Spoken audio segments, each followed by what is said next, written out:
Hey guys, welcome back to my channel. Welcome back to another tutorial. So I'm going to be starting with my fabric, my piece of chalk, my ruler, my scissors, my measuring tape, and my big ruler. You see that French curve there? I didn't use it for anything. So first of all, what I did was I spread out the fabric, then I folded it into two.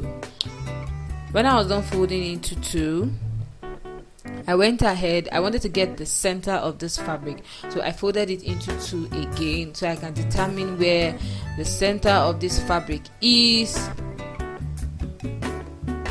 So that's the center there.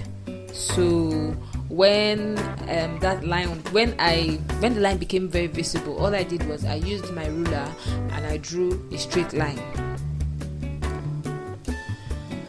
After that, I went ahead to fold it like so to also get the center of the fabric as well. So I tried to get the center of this fabric across, both the horizontal center and the vertical center. If you understand what I mean, you should anyways. Anyways, so I folded it like so, opened it up. I kind of took my time here, and that's the center over there. So when I was done with that, I just drew a straight line again. So that point where the vertical center and the horizontal center met is my starting point. So that's the whole essence of trying to get the center of the fabric. So from the center of my fabric, what I did was I marked 3 inches outwards, and I did this on every line. This cross line, I marked 3 inches on every line. From the center, I made sure the tape was on the center of the fabric. Went over to the next line, did the same thing.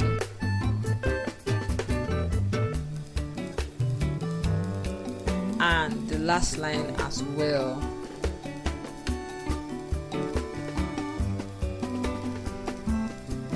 So because when I was done with that, all I did was from this side I marked 3 inches again. Here is where the trick is. This is the whole trick of the flounce. So from there I just connected the lines together. Like I sort of drew a circle.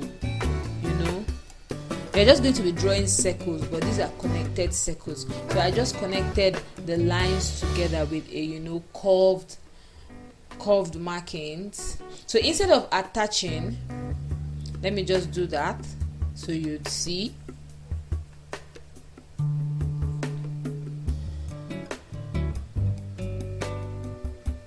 So instead of attaching it to this line, all I did was I just extended my hand and I branched into the next 3-inch mark. That is how you cut.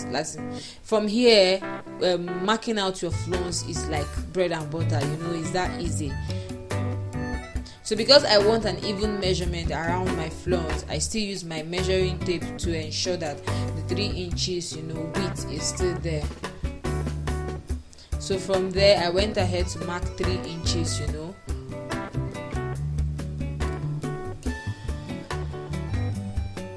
Continued.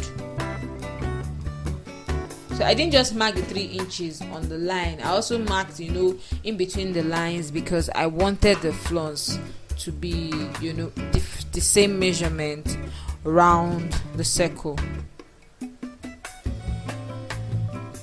Then when I was done marking, I'll mark, then I'll draw. So I marked, I drew, and I continued like that.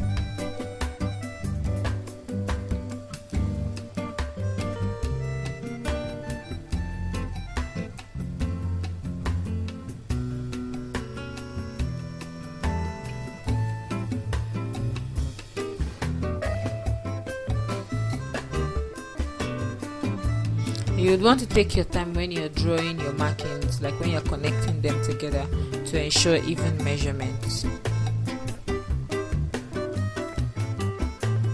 So this is what I have, or what I had when I was concluding my marking, because I needed a lot of flounce for the dress I want to make. So I just kept going round and round until I got to a point where the flounce couldn't extend further.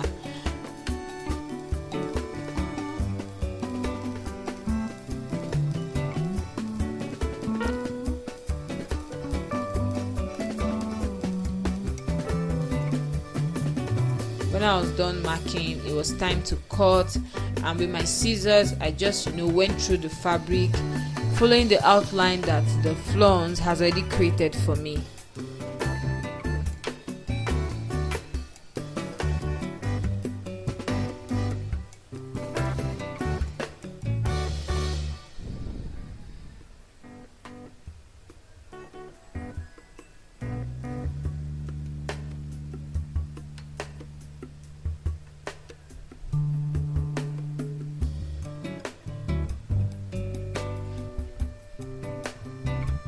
So what I did was I first of all took out the excess that I don't need before I faced the flounce in full.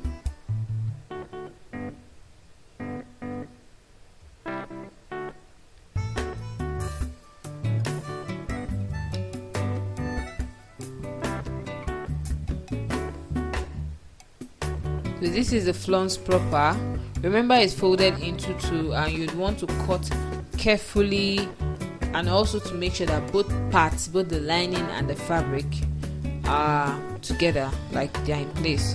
So when I was done with that, I just kept going, and I was holding it together to make sure it doesn't shift and it doesn't cut into the lining or the fabric of the other flounce just above it, or just behind it. So I took my time, and I was just following the outline that my markings has created for me. I just kept going slow and steady, like they always say, that wins the race.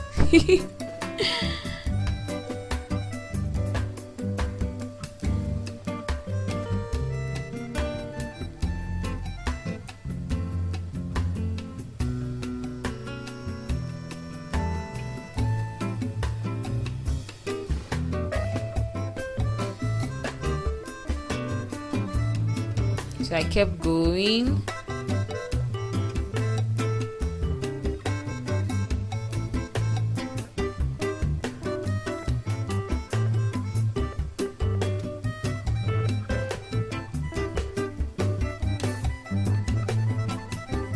Till I got to that point. I wanted to cut it off at that point, but I changed my mind because that's still 3 inches and it's still wide, so I just dropped it at that point.